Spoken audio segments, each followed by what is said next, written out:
Um ponto super importante para a gente poder conseguir contemplar isso tudo é uma capacidade nossa de conseguir parar diante justamente das aparências, diante justamente de tudo isso que está acontecendo, né? Então, um tema que surge em paralelo a isso é justamente o tema da meditação. Mas a meditação vista sobre outros ângulos que não justamente, não geralmente o que a gente está acostumado, né? Por exemplo, é muito comum a gente encontrar uma apresentação da meditação, ou a gente iniciar a meditação imaginando que a gente precisa fazer isso como se fosse alguma coisa quase que militar. Então vamos supor, a pessoa chega num local que vão ensinar ela a meditar, aí chega alguém do lado e diz assim: não se mexa, não pisque, não se mova, não pense, não respire. Aí a pessoa, ela pensa assim, eu tava bem, o dia que eu cheguei lá para meditar, eu descobri que eu tava fazendo tudo errado na minha vida, eu disse, não vou mais.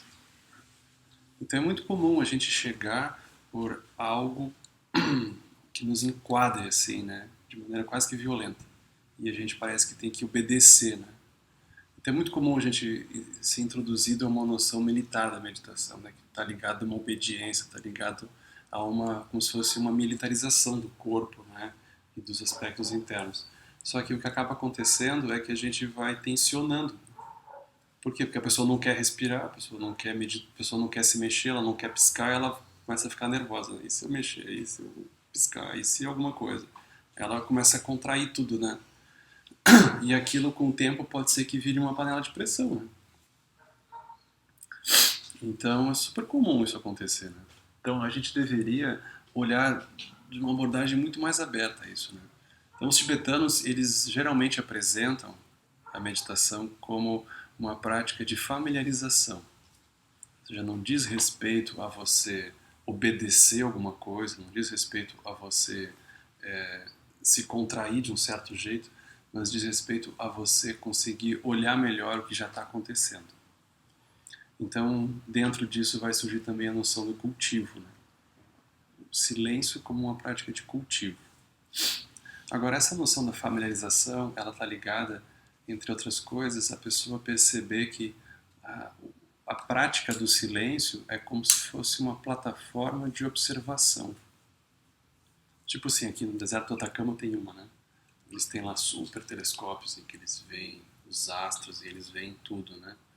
Por quê? Porque é um local privilegiado. Você não tem cidades por perto, você está num local elevado, você está num local silencioso, assim por diante, não tem luzes por perto, nada. É um local privilegiado para fazer isso, né? Então, o silêncio, ele acaba se transformando num local privilegiado da gente poder ver o que já está acontecendo. Então, não diz respeito a uma prática que a gente vai construir alguma coisa. A gente não vai construir qualidades com a meditação. A gente não vai construir alguma coisa. A gente vai simplesmente perceber. Esse é o início do caminho, né? A gente perceber melhor o que já está ocorrendo. Para isso, a gente vai precisar fazer. É sempre melhor a gente começar isso fazendo sessões curtas, né?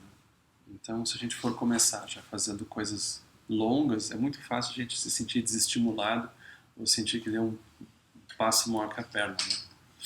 Então, esse é o início, a gente vai precisar fazer isso, né? Pouquinho, a gente vai se familiarizando. Daí a pessoa, eventualmente, ela descobre assim, puxa, mas eu tenho muitos pensamentos. Aí pode surgir a sensação assim, durante a meditação eu tenho pensamentos, mas durante o meu dia a dia, não, é normal aquilo, né? Mas eu não sei por que justo quando eu paro eu tenho muitos pensamentos. A pessoa também, quando para meditar, ela descobre que tem pensamentos X ou Y, né? Aí ela, não é que ela, durante a meditação aquilo surge. Aquilo é um efeito, é um eco. Desculpa. Ah, obrigado. Tava mesmo precisando. Eu arrumei uma gripe que não quer me soltar. Não, tá pegada.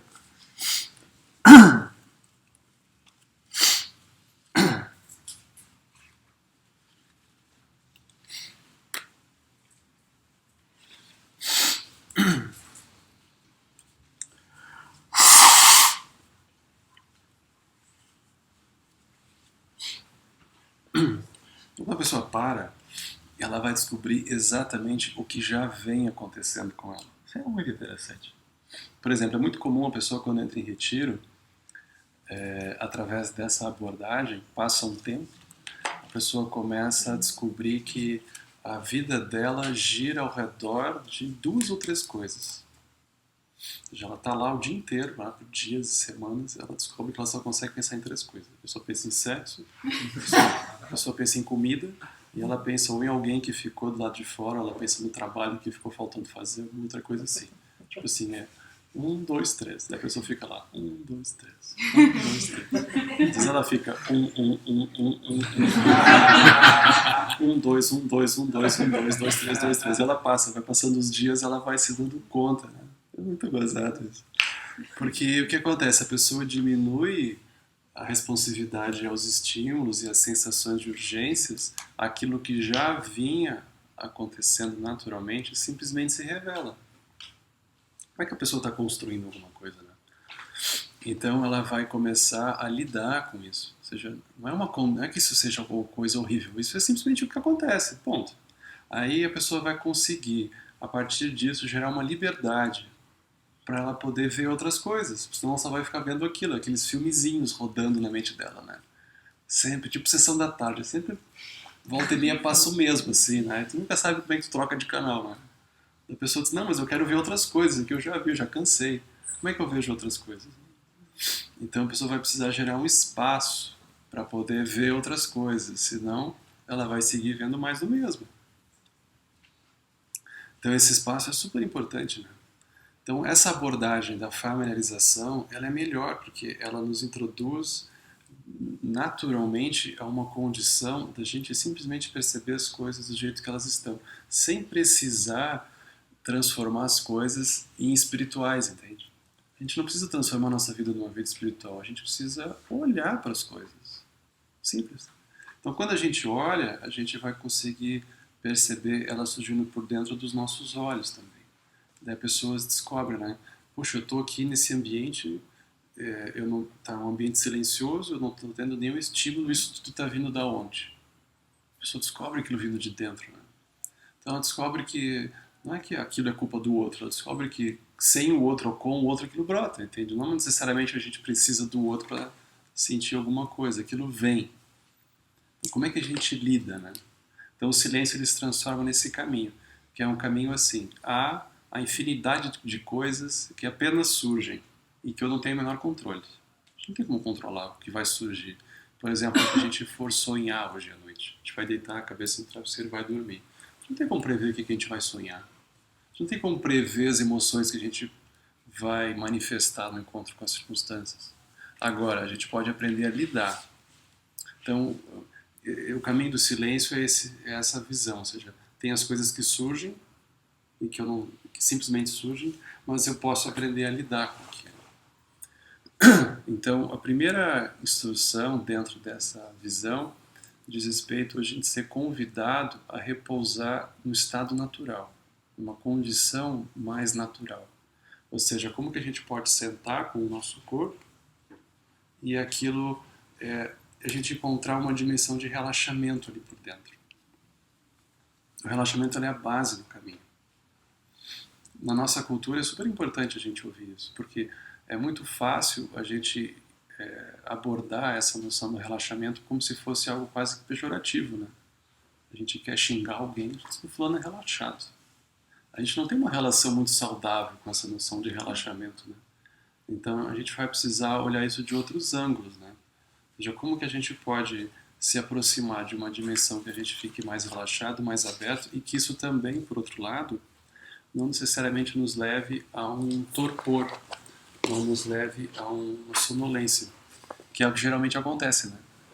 Então a pessoa desliga um pouco assim os estímulos todos, ela começa a repousar e aquilo pode ser que leve uma sonolência, né? Então por um lado é muito normal que isso aconteça, porque a gente vem dentro de um ambiente muito, muito acelerado, né? Com muitas coisas acontecendo, muitas dependências próximas, né? Então, aquilo quando retira, vamos dizer, da pessoa, é muito comum a pessoa ter umas crises de abstinência, assim, né? Começa a passar mal ali, né? Tipo, não tem mais um pouquinho, né?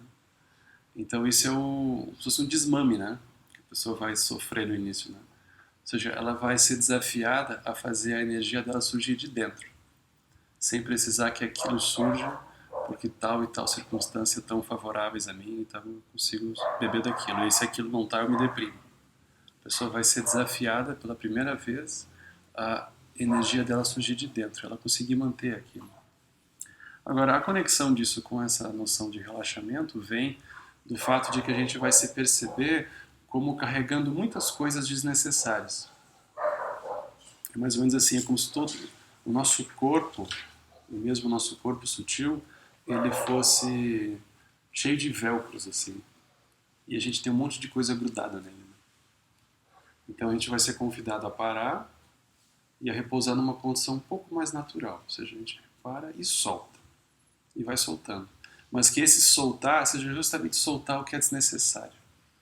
A gente vai aos poucos, se sentindo mais leve. Esse é o início do processo. Quando isso acontece, a gente pode também que a nossa respiração passe a ocorrer num ritmo mais natural. O que não é muito simples. O Alan Wallace ele comenta assim, né, de alguns retiros que ele conduz, que às vezes as pessoas levam 8 semanas para poderem que a sua respiração ocorra no ritmo natural. Ou seja, a gente está sempre controlando um pouco a respiração. Né? A nossa respiração, mesmo que a gente não conscientemente controle, facilmente ela está ligada aos nossos estados emocionais. Né? Então a gente quando está com raiva, a gente... A pessoa vai fazer esforços, aquilo tem muitos condicionamentos que já estão automatizados. Né? Então tem essa etapa também, que é uma etapa super importante que vai ocorrer por dentro do silêncio, da gente se reconectar com essas dimensões não artificiais da nossa própria condição. Porque a gente prestando atenção na respiração ou não prestando, a gente respira. Isso não é uma coisa consciente, isso é uma inteligência natural do corpo. Agora, há maneiras disso ocorrer de maneira não condicionada com as nossas condições kármicas. Né? Então isso é super importante, a gente gerar uma habilidade de mesmo manifestar a nossa respiração de maneira não atrelada a esses aspectos todos. Né? Disso vai surgir uma segunda coisa, ou seja, a gente vai descobrir que desse repouso numa dimensão natural de relaxamento vai surgir estabilidade, que é um ponto super importante e que vai ser um super desafio também. Por quê? Porque dentro do Sansara, como a gente estava vendo, é como se a base do Sansara fosse o controle. Isso é uma chave para a gente olhar, né? O Mansantin, ele sempre indica isso, né? A pessoa for olhar dentro da meditação, ou seja, o cerne do Sansara é o controle. É a sensação de que a gente sempre está como equilibrando um bambu na palma da mão, assim, né? Isso é super evidente, mesmo dentro da meditação. Ou seja, a pessoa para em silêncio e ela pode ser que ela comece a procurar alguma coisa. A pior coisa que pode acontecer é a pessoa encontrar. Ela encontrar um estado meditativo. Encontrei um silêncio, encontrei uma luz, né? Encontrei alguma coisa. O que é o problema disso? O problema é o dia seguinte. Porque ela vai sentar para meditar e ela vai, ao invés de estar aberta, ela vai querer simplesmente revisitar, quer dar o replay naquela experiência. Daí ela senta meio torta já, né? Como é que foi que eu fiz para chegar aqui? Né? Será que foi por aqui ou foi por ali? Por que eu não tirei uma foto? Né? Não tem um GPS que eu use para chegar lá, né? Aí a pessoa fica tensa, né? Ela vai um pouco por aqui, não dá. Ela desiste. Né? Então eu acho que é por aqui. Aí o tempo vai passando e ela está simplesmente apegada para tentar reviver algo muito efêmero, que foi um estado que... Então, todos os mestres eles dizem, os estados meditativos eles se dissolvem como a névoa ao surgir do sol pela manhã. Né? Então tem uma neblina, o sol levanta, aquilo desaparece e não deixa rastro, né? Tu não consegue pegar naquilo. Né? Todos os estados meditativos que as pessoas forem encontrar, eles são assim. Por isso que essa abordagem da gente começar relaxado, aberto, a gente e leve, ela vai naturalmente conduzir a uma condição de estabilidade. aqui uma estabilidade não construída. Esse vai ser o nosso desafio. Porque a gente vai ser convidado a perceber o seguinte, que a estabilidade, por incrível que pareça, é a nossa condição natural. E a estabilidade, ao invés de ser alcançada pelo controle, ela é perdida, a gente perde ela pelo controle. Vocês vão observar muito claramente isso. Vocês estão parados, aí, repentinamente, blum, surge. Mas o que você vai fazer hoje de noite? Ah, é verdade, eu tinha prometido para tal pessoa, mas será que eu avisei ela? Não, mas eu não avisei. Acho que eu tinha que avisar, senão a pessoa vai ficar magoada. Da outra vez que eu não avisei, ela já ficou não sei nem o quê. Aí começa. Aí quando surge alguma coisa, a gente se vê equilibrando aquilo, né? Indo pra cá, indo pra lá, e o que eu faço aqui, o que eu faço ali. Aí vocês observem, aquilo repentinamente, puff, a pessoa acorda, né? Uau, onde é que eu andava? A pessoa retorna. Aí a pessoa fica um pouco ali, bluff, surge outra coisa. Se a pessoa não tiver habilidade, quando essa segunda coisa que surgir, ela de novo sai equilibrando aquilo. Aí a gente equilibra aquilo um pouco, daqui a pouco aquilo bluff, explode. A gente retorna. Aí a gente vai observar isso, né? Uma coisa muito preciosa. O fato de que a estabilidade é a condição natural que a gente retorna sempre que a gente se distrai. E não que a estabilidade é algo que a gente constrói através de um malabarismo, né? De equilíbrio, né? Muito gozado isso. Vocês observem assim, se a gente encontra alguma coisa na meditação, aí a gente se levanta da meditação, e vem um colega falar com a gente, e diz, não, só um pouquinho, só um pouquinho. Aí a gente está lá, né? Aí a pessoa, ela anda no mundo, é uma coisa estranha, né? Porque o mundo inteiro está girando e ela está lá. Naquela coisa que ninguém sabe bem o que é pensar. Você enlouqueceu agora, né? Uma coisa meio psicótica que você encontrou. Aí isso é totalmente o descolamento da prática da vida da pessoa. Né? A pessoa está ali para encontrar uma coisa particular e o mundo, quando isso acontece, o mundo inteiro é perturbador, porque o mundo inteiro é capaz de retirar a pessoa daquela direção que ela gostaria de andar. Então isso não é interessante. Né? Você já observe, se por exemplo a gente faz prática, né? A gente faz meditação, faz qualquer coisa de maneira autocentrada, o mundo inteiro é um pouco hostil. Então a pessoa quando se levanta, ela não quer muito olhar para o lado, nem para ninguém. Ela se levanta, ela está assim. Né? Ela sai na rua assim. O Lama conta uma história dele mesmo, achou super engraçado, né? Na época que ele era praticante ainda, que ele estava dirigindo, né? Aí ele chegou em Curitiba, né? Foi dar uma atividade lá. Aí ele estava assim, ele estava dirigindo assim, focado, né? Aí ele olhou, era uma rua que tinha mudado assim o direcionamento dos sentidos, né? Aí ele olhou para aquela rua e pensou, e tinha os carros todos parados e pensou, esses carros estão esperando o sinal abrir. Aí ele encostou assim, ficou lá. Aí ficou, né? O tempo passando. E todo mundo passava do lado e lá parado, né? Aí uma hora ele pensou, tem alguma coisa errada. Né? Ele olhou, todo mundo estacionado, né? Parado em chama também. Ele se deu conta daquilo. Ele deu marcha ré, voltou e foi embora. Então é uma coisa um pouco estranha, né? Se a gente faz isso assim, né? Aí vocês já observam, se a gente faz com a motivação adequada, quando a gente se levanta, ao invés da pessoa imaginar que o mundo inteiro é horrível, a pessoa minimamente se sente mais aberta. Ou seja, ela se sente mais aberta dos seus ruídos internos, ela se sente mais aberta a ponto de conseguir acolher melhor tudo aquilo que for acontecer. Então é mais adequado isso, né? Então um outro ponto-chave que a gente nem chegou a tocar ainda, né, mas é que é fundamental, que é justamente o tema da motivação, né? Eu lembro, assim, uma experiência minha, eu estava num retiro de 3 meses. Aí quando finalizou o primeiro mês do retiro, eu fui falar com o Lama, eu disse, Lama, não está funcionando. Não tá, porque eu estou aqui de manhã, de tarde, de noite, de manhã, de tarde, de noite, não funciona, minha mente está assim, o que eu estou fazendo errado, né? Aí ele olhou para mim e disse, tu tá olhando para tua motivação? Eu disse, não. Eu achei que eu podia pular essa parte direto que interessa, né? Eu disse, não, volta lá e olha.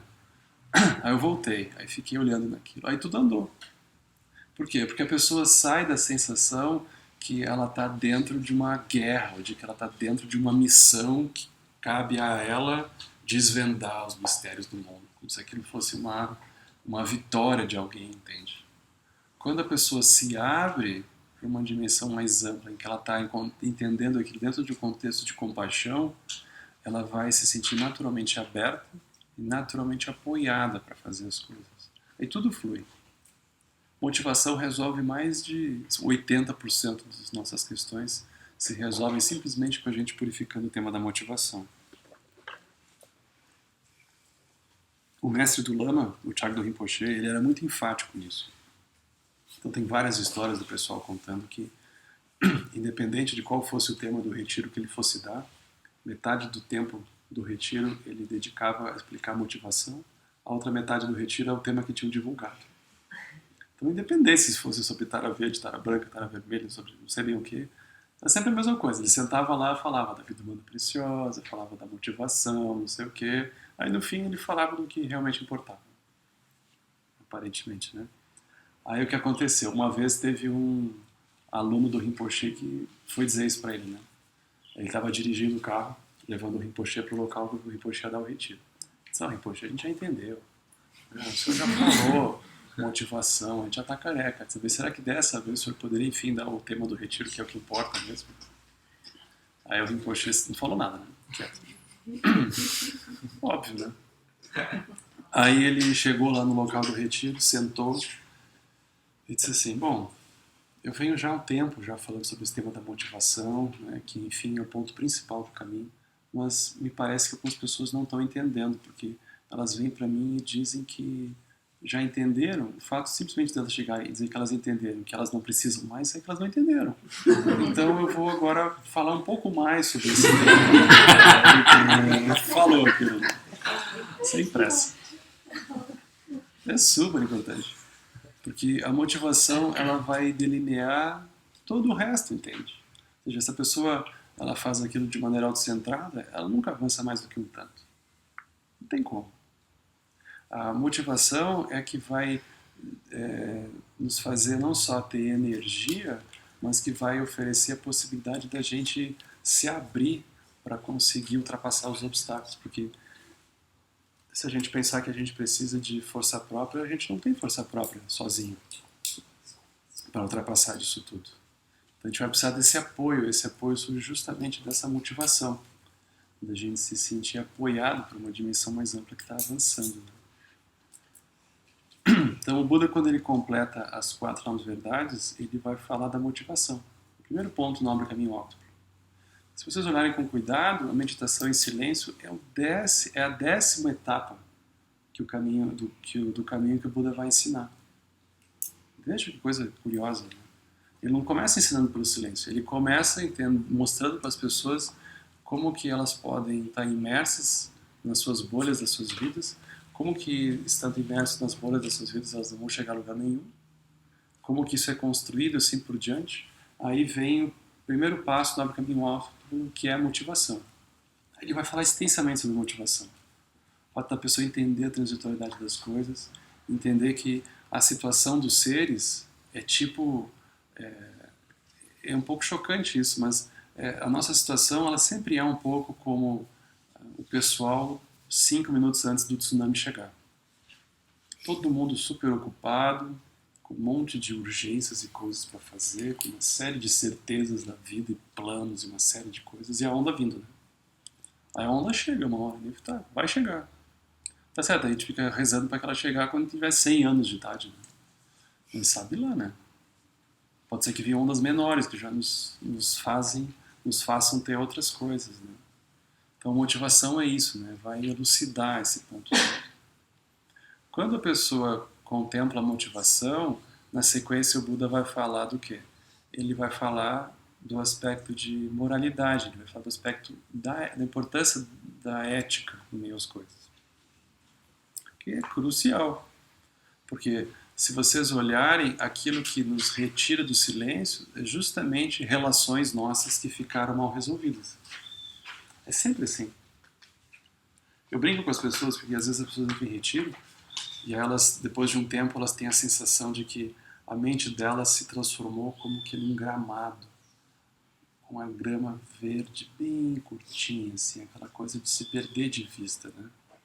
Aquele gramado amplo e vasto, né? Calmo, sereno, né? E que aí tem um belo dia em que repentinamente brota um braço lá daquela terra. Um troço meio Walking Dead, assim, né?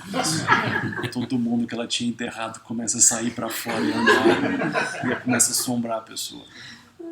É sempre isso. Ou seja, todo mundo que a gente tinha enterrado tem uma hora que sai de lá de dentro. Ah, eu tô aqui. E aí começam a falar, começam a cobrar coisas, entende? Aí a pessoa se dá conta de que mesmo que ela pense que está andando numa direção, aquilo tem um monte de coisa ainda que a pessoa tem que olhar, que é justamente o ponto das relações. Então não tem como a gente andar por dentro do próprio caminho do silêncio se a gente não olhar e não tomar cuidado com a nossa ação no período que a gente não está meditando, é simples. Porque é justamente o que a gente faz e não faz quando a gente está em meio à vida que é o que surge dentro do silêncio. Então isso vai ajudar muito. Então o Buda diz, olha, evite produzir sofrimento aos seres com o corpo, com a fala e com a mente. Então isso vai ajudar um monte. Então ele vai falar extensamente sobre isso, né? Como que a gente vai ser convidado a olhar para esse aspecto, né? A gente não tem muita noção do impacto que a gente causa aos seres, né? Um exemplo que eu sempre gosto de trazer, que é um exemplo que aconteceu comigo mesmo, assim, só para trazer um exemplo dessa parte toda, é o exemplo da fala, né? Ou seja, a importância da gente ter cuidado com a fala. Modernamente a gente poderia botar com a escrita, né? Tem Facebook, essas coisas todas, né? De botar assim, cuidado. Porque a gente não tem muita noção de como que a gente consegue arrastar as pessoas para os mesmos mundos que a gente está habitando. Então, assim, se a pessoa não está num bom mundo interno, o mínimo que ela tenha cuidado de não arrastar todo mundo também para aquele lugar. E de como que a gente, fazendo isso, ou seja, a gente mesmo que falando dos outros, a gente pode também favorecer que internamente se construam e se cristalizem, se consolidem imagens congeladas com relação aos outros. Isso simplesmente a partir do ponto da fala. Eu nunca me esqueço, uma vez eu estava no Rio, lá da URGS, lá no sul, almoçando. Aí na minha frente sentaram duas pessoas. Essas duas pessoas eu não conhecia. Elas começaram a falar mal de uma terceira, que não estava presente, claro. Descascava a pessoa, né? E eu ali comendo, né? Só ouvindo aquilo, né? E eles falam, fica pro fulano, fica fulano, fica fulano. Não é que uma hora o fulano esse aparece. Aí quando ele apareceu, até eu tive raiva dele. Tanto que eu ouvi, né? Aí eu fiquei pensando, minha gente, né? Que loucura. Isso é a capacidade do karma, entende? Ou seja, a gente oferece os mundos que a gente dá uns aos outros e os outros vão um pouco por osmose e vão entrando dentro daquilo, entende? Muito cuidado a gente tem que ter com essa parte. Muito cuidado. Porque a gente favorece depois o fato de que quando o outro for lembrar ou se relacionar com o outro, a imagem já tá meio construída, entende? A gente tem que ter muito cuidado com isso. Não consolidar, não congelar esses aspectos. Né? Super importante isso. Aí o Buda fala sobre esse ponto longamente, né? Aí ele fala da importância da pessoa gerar relações positivas, né? Então é o quinto passo do Nobre Caminho Óptimo. O Buda já está na nona etapa, nem falou da meditação ainda, né? Ele está só fazendo esse arroz com feijão para aquilo ser uma base, para que quando a pessoa sentar, ela enfim possa decolar ali dentro.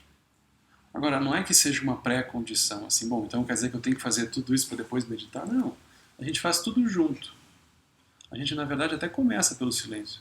Mas o silêncio ele vai precisar estar imerso em todas essas etapas. Senão, se a gente olha para o silêncio como uma prática isolada, aquilo segue, a gente segue com um conjunto de coisas, todas elas um pouco enterradas e que mais amanhã ou depois elas vão brotar, entende?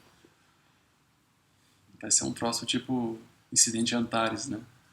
Do Érico Veríssimo, né? Que é super interessante, né? Os mortos se rebelam, vão pro coreto da cidade e começam a falar mal de todo mundo. Eles estão mortos, entende? Eles não tem nada a perder, eles vão lá.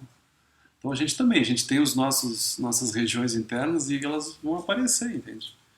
Então a gente no mínimo reduz danos, né? Uma política de redução de danos. Por que redução de danos? Porque a gente nunca vai conseguir fazer de modo perfeito. A nossa ação ela sempre vai gerar um nível de impacto. É inevitável isso. Não tem como. Então a gente está num mundo que é um pouco isso. Então a gente no mínimo refaz a motivação e toma o cuidado que a gente puder, né? Se vocês olharem, quanto maior for a realização do mestre, maior o cuidado com a ação de causa e efeito. Uma coisa muito bonita de ver, porque a gente poderia pensar que justamente porque ele é um grande mestre, um grande ser iluminado que realizou a vacuidade assim por diante, ele não está nem aí, porque enfim tudo é vazio, por que eu vou prestar atenção nessas coisas? Né? Muito pelo contrário, justamente porque eles têm essa realização, que eles têm uma visão da importância que isso ocorre dentro das relações, dentro da vida das pessoas. Então, justamente por isso, eles se sentem com uma responsabilidade ainda maior de tomar um cuidado extremo com as ações. O Rinpoche dizia, embora a minha visão seja tão elevada quanto o céu, meu cuidado com a ação de causa e efeito é tão refinado quanto alguém que separa grãos de cevada. Ultra meticuloso, ultra cuidadoso com o movimento em meio ao mundo, né? Não é uma coisa descuidada, né? Aí vem, depois disso tudo, vem, enfim, o sexto passo, que é a dhyana, que é a meditação em silêncio. Aí o Buda vai introduzir. Mas é super importante, né? Ou seja, dentro do caminho budista, o silêncio vem tendo essa base. Tendo essa base. Aí a meditação anda. Se a gente não tem isso, vocês imaginem, a gente começa a fazer meditação, a gente começa a praticar o silêncio dentro de alguma bolha da nossa vida. E aquilo pode ser que simplesmente amplie aquela bolha. Como que a gente faz para ter sucesso dentro da bolha? Medite. A pessoa vai lá, medita e tem sucesso dentro da bolha. Essa pessoa nem se deu conta que tem permanência, que tem dukkha, que tem insatisfatoriedade, que tem as coisas todas giram, que tem o aspecto de causa e efeito, ela produz ações, aquilo dá uma confusão, assim por diante. Então isso ajuda a gente a criar uma base para poder olhar. Então todo esse ponto que a gente vai começar a ver hoje à tarde dos 12 elos, que a gente vai começar a investigar, tudo isso vai se beneficiar de todas essas etapas que a gente estiver contemplando. Ou seja, o silêncio vai se beneficiar do aspecto da ética, a ética vai se beneficiar da motivação, a motivação vai se beneficiar da contemplação da roda da vida. Uma coisa está ligada à outra. Porque do contrário, a gente pode ser que se relacione com esse ponto dos 12 elos como se fosse uma nova coisa que a gente agora descobriu, né? Mas quando a gente vai olhando para isso dentro desse contexto mais amplo, aquilo passa a ganhar uma outra cara, né? Um outro sabor.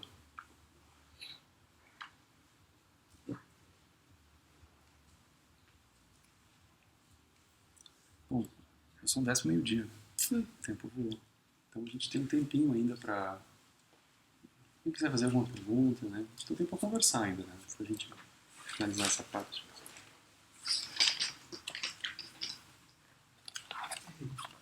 Por favor. Está falando da motivação. Para mim ainda é um pouco curioso o que é a motivação. Nós estamos falando. Uhum.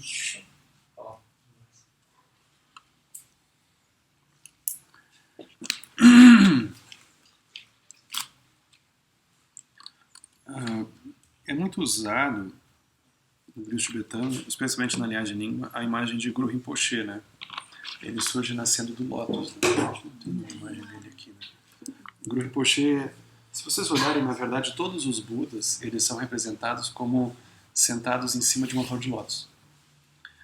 O lótus ele é muito interessante, porque o lótus ele não nasce em planícies elevadas, o lótus ele não vai nascer em terrenos assim bonitos, ele nasce do esterco, ele nasce do lodo. Então o lótus ele de início ele já representa isso, né? O fato de que aquilo não surge por um aspecto necessariamente bonito da realidade, ele vai surgir justamente da confusão. Então o lótus ele tem também um aspecto super importante que é a não causalidade. A não causalidade significa assim, a gente jamais imaginaria que do esterco, de um terreno lodoso, brotaria algo tão belo, tão magnífico quanto um lótus. Mas é super possível. Então a compaixão, ela muitas vezes ela é apresentada como esse aspecto não causal da realidade. Ou seja, dentro do samsara, os seres vão ter as suas motivações a partir dos 6 reinos, né? Então, todo mundo dentro do samsara imagina que vai encontrar a felicidade ou a partir do reino dos deuses, ou a partir do reino dos semideuses, ou dos humanos, ou dos animais, da carência ou dos infernos, né? Então, os seres imaginam que manifestando essas emoções perturbadoras eles vão encontrar. Eles não encontram. Por quê? Porque a gente está cheio de relatos de seres do reino dos deuses, por exemplo, dizendo que aquilo não é um bom lugar. E além do mais, a gente vê seres dos reinos se suicidando. Aí tu pensa, como assim? Mas então aquilo era deuses mesmo ou aquilo não era? Ou seja, então a gente vê que não tem um local necessariamente seguro, um local necessariamente pleno dentro de um ambiente movido por essas 6 emoções perturbadoras. Né? Então, dentro da prática, a pessoa vai ser desafiada a contemplar as suas próprias motivações, ou seja, onde é que eu quero chegar com tudo isso? E ela vai ser desafiada a ultrapassar a noção de que é uma noção, às vezes, que é muito comum de surgir no início, e a pessoa, quando ela se depara com essa realidade toda, a pessoa pensa, bom, eu tenho problemas, eu preciso me livrar disso. Aí a pessoa muito facilmente surge uma sensação de urgência pessoal. Daí, que foi um pouco o que o Siddhartha fez, né? Depois ele purificou isso. Mas ele, no início, a única motivação que ele faz é, bom, eu tenho problema, eu tenho que ir embora. Bluft, foi. É muito comum isso acontecer com a gente, é natural que aconteça. Ou seja, a gente pensa que o buraco é fundo. Mas aí a gente pensa, bom, e os outros? E a minha família, como é que fica? Será que eles não estão sujeitos a isso também? E os meus amigos? E as pessoas da sanga? E os seres todos que estão aí no universo? Será que eles também não estão sujeitos a isso? Aí a pessoa descobre que aquilo não é algo que toca a ela apenas, mas aquilo é algo que transcende, entende? Todos os seres podem estar sujeitos a isso. Aí ela tem uma motivação, no Mahayana, eles usam o exemplo da mãe. Eles dizem assim, por exemplo, a pessoa vai fazer prática, aí a pessoa tem que acordar às 4 horas da manhã para fazer prática. Ah, não, aí chega 4 horas da manhã, toca o despertador, a pessoa pensa, ah, não, cansado, não sono, vou dormir. Sim, agora se você tem um filho pequeno e começa a chorar às 3, a pessoa não vai pensar que está cansada, ela buft, nem pensa, ela levanta. Aí a energia aparece. Por que a energia aparece? Porque é algo que transcende a própria sensação de individualidade dela. Aquilo tem outros seres em questão. Então, dentro do caminho, o Mahayana ele vai introduzir isso, ou seja, a pessoa está ali, mas porque ela está olhando para todos os seres, então ela tem energia para fazer aquilo. Porque se a energia dela for dissesse respeito apenas a uma coisa pessoal, talvez não tivesse. Talvez ela achasse que tivesse outras coisas para fazer, né? Então a gente vai ser sempre desafiado. Aí isso é simbolizado dentro da imagem dos Budas ao talo do lótus. O talo é assim, do lodo surge um talo, que é uma coisa aparentemente não causal. O talo é a compaixão. Aí surge o talo do lótus. Surge a pessoa se deparando com as negatividades, ao invés de ela pensar, eu vou dar mais negatividade, a pessoa diz, não, chega, vou fazer outra coisa, cansei. Né? Como é que a gente pode fazer algo diferente? Isso aqui não vai dar em nada, eu vou seguir simplesmente reproduzindo isso aqui não vai levar a lugar nenhum. Aí surge o talo. O talo é essa aspiração da pessoa se posicionar de maneira um pouco mais ampla. Aí vem o talo. Aí quando surge o talo, que é a compaixão, a pessoa tem a compaixão. Mas será que ela tem os meios hábeis? Ou seja, a pessoa pode não ter nenhuma boa ideia sobre como fazer. Um ponto muito interessante dos meios hábeis é que não existem manuais de meios hábeis que a gente possa comprar na Amazon. Ah, tá aqui, os hábeis budistas, né? A flor de lótus tem as pétalas da flor. As pétalas da flor são os meios hábeis. Os meios hábeis vão surgir da prática da pessoa. Ela vai precisar encontrar os seres que ela está se relacionando e vai precisar ser criativa para como desenvolver esses meios hábeis, né? Aí isso é a flor do lótus. Aí, em cima da flor do lótus, que tem as pétalas, tem o Buda sentado. O Buda é o fato de surgir uma energia constante, surgir, aí ao redor tem um arco-íris, surge uma radiância, surge uma alegria de estar se movendo a partir desse modo. Né? Então, de modo resumido, é isso. Né? Isso aqui também já daria assim, uma semana de curso, né? Mas de maneira curta é mais ou menos isso. Os mestres são muito habilidosos em ter meios hábeis, né? Uma das coisas assim que eu choro toda vez que eu lembro foi uma vez que eu vi a Monja Coen contando de uma visita que ela fez a FEBEM para visitar jovens, né? E ela foi convidada a ensinar meditação para eles. Imagina o desafio, né? E ela chegou lá, aquele pavilhão, né? Um monte de jovem, né? E ela tinha que ensinar meditação. Pensa. Ela disse que chegou lá, sentou e disse assim, pessoal, é o seguinte, vocês favor, coloquem as mãos de vocês assim, no colo de vocês, né? E vocês imaginem que vocês estão, nessa posição, vocês estão enrolando um baseado. Vocês não precisam envolver os dedos, né? Vocês só deixem assim como se estivessem. Aí vocês peguem aquilo, botem na boca. Aí vocês lentamente inspirem. Lentamente exalem. De novo. Aí pronto. Meditaram. Não é bonito? Esse é um mestre, né? Esse é um mestre. Ou seja, está totalmente livre, sentado na flor de lótus, com os meios hábeis, olhando para os seres na condição deles e ajudando os seres ali dentro. Sem nenhum preconceito, sem nada. Sem exigir nada deles. Esse é um mestre realizado, né? Bonito de ver. Então os mestres são capazes disso, né? Então a Monja Coen é impressionante. Quem tiver a oportunidade de encontrar ela... Como que a gente pode ter a motivação correta diretamente conectada com as coisas que a gente faz no dia a dia? Principalmente aquelas coisas que não são, digamos, fundamentais, como um estudo ou alguma coisa do tipo. Algo que você faz por prazer, por exemplo, sair com amigos e tal. É meio que um impulso egóico de você querer tirar prazer do hedonismo. Não, mas no budismo não tem uma condenação disso. O problema começa quando a gente fica preso. A gente fica preso e, em segundo lugar, quando a gente, que é o que a gente vai contemplar hoje à tarde, a gente não entende muito bem o que a gente vai chamar de prazer. Porque a gente vai olhar com cuidado, a gente vai se dar conta de que isso que a gente chama de prazer é uma sensação interna que brota no contato com alguma coisa. Só que no exato instante que aquela alguma coisa deixar de produzir prazer em nós, a gente descarta aquela coisa. Então a gente vai se dar conta de que o que a gente chama de prazer não vem da coisa, é uma dimensão interna nossa.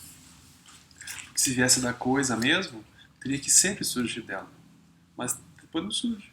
Então a pessoa ela vê um filme, uau, que coisa incrível. Sim, mas depois da pessoa assistir pela 10ª vez, ela não aguenta mais ver o filme. Então a pessoa descobre que aquilo tudo que ela sentiu não vem do filme, aquilo é uma coisa, é um lugar interno que ela foi. Então a pessoa ela vai ganhando uma autonomia disso também, ou seja, ela não vai mais se sentindo refém de achar que as coisas, enfim, é que são fruto do prazer, da felicidade dela. Mas ela descobre que isso é uma coisa coemergente. Assim ela vai se sentir até mesmo mais livre de sair com os amigos e de fazer tudo que ela tem que fazer. Claro, ela vai estar olhando para uma noção ela vai ter uma noção um pouco mais de ética, um pouco mais clara do que ela está fazendo, como que ela está estabelecendo essas relações, né? Mas a pessoa pode transformar qualquer coisa em prática. Mesmo coisas que a pessoa estuda, ela pode eventualmente pensar que aquilo ela pode transformar em meios hábeis para mais adiante ajudar as pessoas a partir daquilo, entende? Então ela pode transformar qualquer coisa em meio hábil. A pessoa anda de skate, mas de repente a pessoa pode desenvolver uma habilidade de como ajudar a pessoa a desenvolver concentração, foco, uma série de coisas a partir de uma atividade dessas, entende? Aí não tem coisa que a gente não possa transformar em caminho. Tudo depende da motivação, né? Aí a gente vai olhando com essa motivação, ou seja, como que isso que eu estou fazendo eu posso fazer de maneira mais ampla, né? A pessoa no mínimo aspira a fazer isso, né? Aí a gente segue com as atividades, mas a gente segue com esse olho também. É natural, por outro lado, que quando a pessoa vai descobrindo um pouco a profundidade de tudo isso que ela está olhando, começa a surgir uma vontade nela de mergulhar na prática. Da pessoa, de repente, dedicar mais tempo para poder olhar melhor para isso. Mas isso é importante que a pessoa sinta que ela tem uma alegria de estar fazendo isso. Não que ela está fazendo isso por disciplina, porque ela acha, mas a pessoa está bebendo dessa energia. Essa energia mantém a pessoa viva, acordada. Aí isso vai. Aí a pessoa também, ela eventualmente começa a pensar que o tempo é curto e que ela vai escolher um pouco melhor o que ela quer fazer do tempo dela, né? Para ela poder aproveitar mais. Mas não tem uma sensação de que a gente vai necessariamente deixar de fazer coisas. A gente vai olhar melhor para o que a gente está fazendo. É mais nesse sentido.